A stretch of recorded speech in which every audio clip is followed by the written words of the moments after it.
السلام علیکم معزز ناظرین، بسم اللہ الرحمن الرحیم۔ ناظرین، حضرت داؤد علیہ السلام کے زمانے میں ایک شریف النفس اور کمزور آدمی تھا۔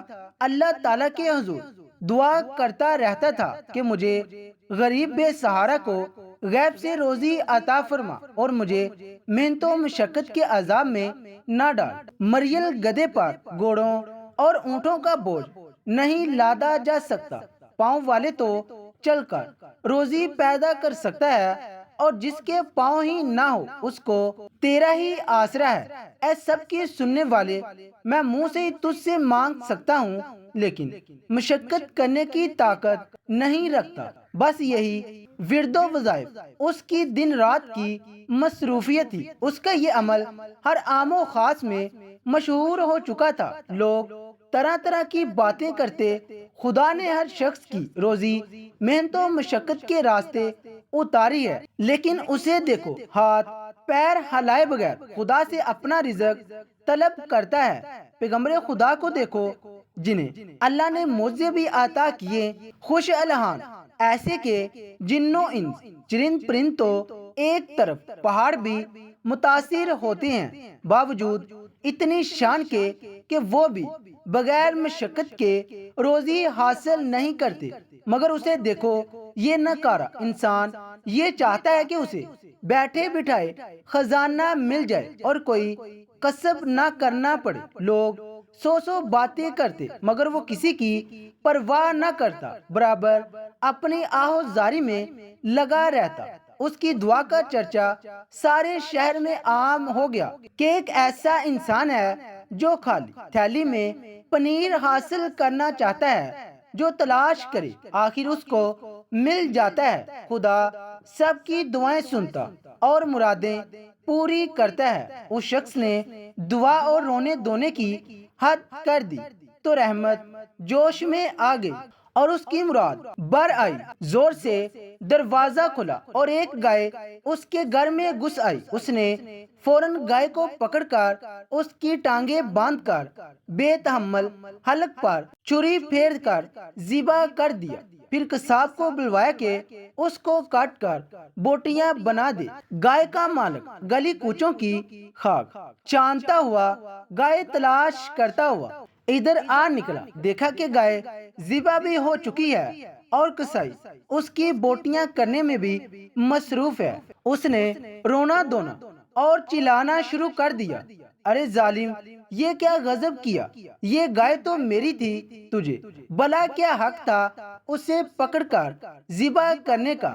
دعا مانگنے والے نے جواب دیا، سنو بھائی، زیادہ چیخنے چلانے کی ضرورت نہیں، میں برسوں سے اس دعا میں مصروف ہوں کہ اللہ تعالیٰ میرا رزق میرے پاس پہنچا دے۔ اس نے دعا قبول کی، میں نے اس خدا کی عطا سمجھ کر ذبح کر ڈالی۔ یہ جواب سن کر گائے کے مالک کے غیظ و غضب کی انتہا نہ رہی۔ اس نے پہلے درویش کی خوب خبر لی، پھر اسے گریبان سے پکڑ کر حضرت داؤد علیہ السلام کی عدالت میں لے گیا۔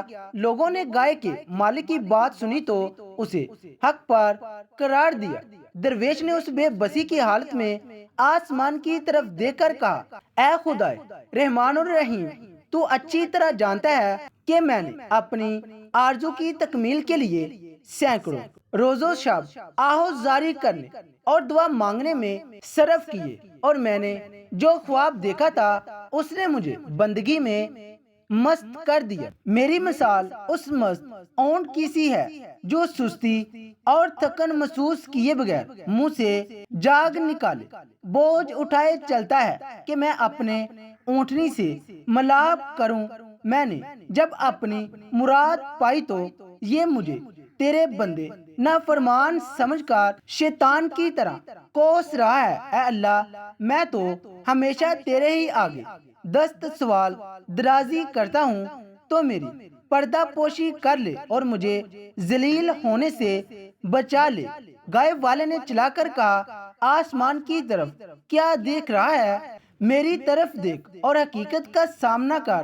کیا تو سمجھتا ہے کہ خدا اور اس کے بندوں کو اس فریب میں مبتلا کر کے صاف صاف نکل جائے گا؟ دعا مانگنے والے نے اپنی پیشانی زمین پر رکھ دی اور رو کر بولا، اے خدائے ذوالجلال، اپنے اس بندے کو رسوا نہ کر، میں بے شک برا ہوں، خطا کار ہوں، تو عیبوں کو ڈھانپنے والا ہے، اور اس نازک وقت میں میری مدد فرما۔ مقدمہ حضرت داؤد علیہ السلام کی عدالت میں پیش ہو گیا۔ پہلے گائے کے مالک نے دعویٰ پیش کیا اور کہا، اے پیغمبر خدا، میری گائے اتفاق سے اس شخص کے گھر میں جا گھسی، یہ بندہ نہ جانے کب سے تاک لگائے بیٹھا تھا، اس نے میری گائے کو پکڑ کر ذبح کر ڈالا۔ آپ کے سامنے میری فریاد ہے کہ اس سے دریافت کریں کہ اس نے ایسا کیوں کیا۔ دعا مانگنے والے نے اپنی صفائی میں یوں عرض کیا، اس شہر کے سبھی لوگ مجھے جانتے پہچانتے ہیں، آج تک میں نے کسی کا مال مارا نہ چوری کیا اور نہ ہی ناجائز کسی کو پریشان کیا۔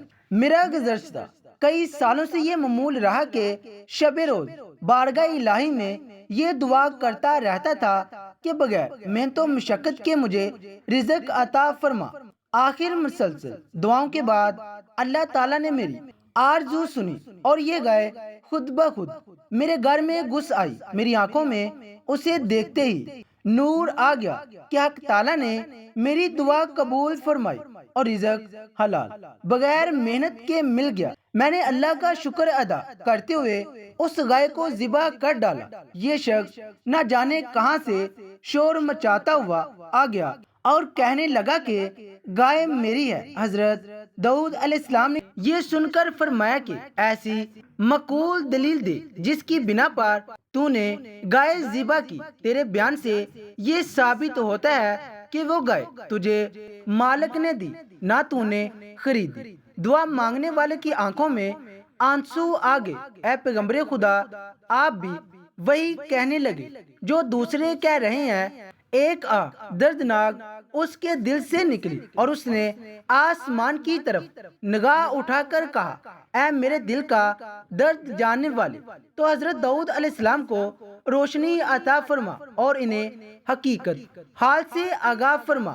یہ کہہ کر وہ دہاڑے مار مار کر رونے لگا۔ اس کی آواز میں ایسا درد تھا کہ نہ صرف سنگ موم ہو گئے بلکہ حضرت داؤد علیہ السلام کا دل بھی دہل گیا۔ انہوں نے گائے کے مالک سے کہا کہ اس کا فیصلہ ایک دن کے بعد کیا جائے گا۔ پیغمبر خدا اپنے حجرے میں داخل ہوئے اور اپنی عبادت گاہ کا دروازہ بند کر ذکر و ذکار کے بعد اللہ عز و جل کی بارگاہ میں دعا کی کہ اے پروردگار، مجھے حقیقت حال سے آگاہ فرما۔ اللہ تعالیٰ نے اپنے نبی پر اسرار و رموز کھول دیے۔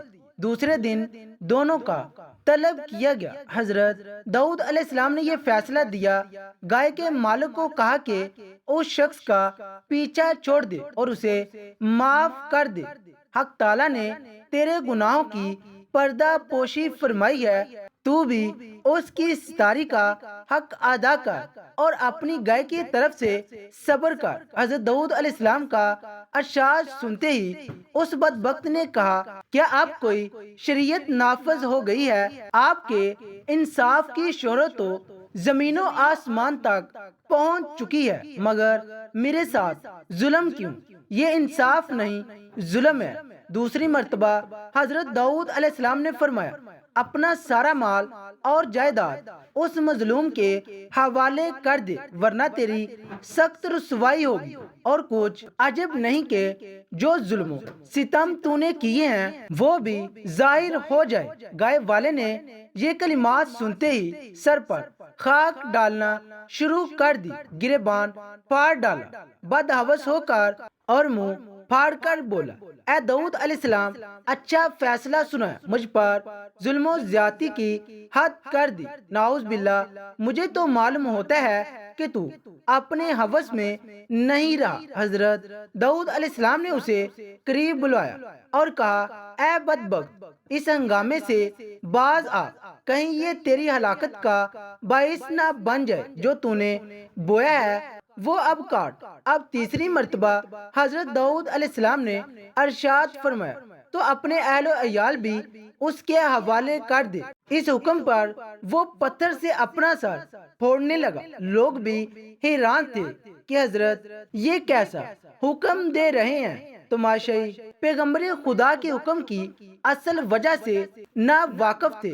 ان میں سے دو آدمی کہنے لگے، اے اللہ کے نبی علیہ السلام، آپ کی ذات بابرکت سے ایسا سری ظلم، ہم سب حیرت میں ہیں۔ بے قصور گائے والے پر اتنا عطاب آخر کیوں؟ اور جس نے ناحق گائے پکڑ کر ذبح کر ڈالی اسے آپ نے بری کر دیا۔ حضرت داؤد علیہ السلام نے فرمایا، شاید کہ اب وہ وقت آ پہنچا ہے کہ اس گائے والے کے پوشیدہ راز ظاہر کر دیے جائیں۔ حضرت داؤد علیہ السلام سب کو دریا کے کنارے ایک بہت پرانے گنے درخت کے نیچے لے گئے۔ وہ گنا درخت جس کی شاخیں آپس میں گتھی ہوئی تھی، سورج کی شعاؤں کو زمین تک پہنچنے نہیں دیتی تھی۔ کیا تم لوگ جانتے ہو کہ اس درخت کے نیچے ایک آدمی کو قتل کیا گیا تھا؟ یقیناً تم نہیں جانتے، البتہ وہ جانتا ہے جس نے اس زمین و آسمان کو پیدا فرمایا۔ حضرت داؤد علیہ السلام نے فرمایا، حقیقت یہ ہے کہ اس گائے والے نے اپنے آقا کو قتل کیا۔ یہ شخص اصل میں مقتول کا زر خرید غلام تھا۔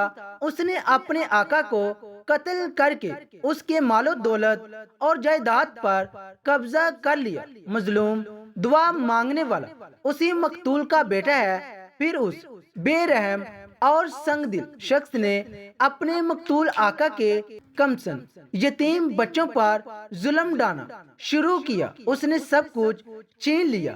یہ نمک حرامی پر اتر آیا کہ اس کے آقا کے بچے دانے دانے کے محتاج ہو گئے۔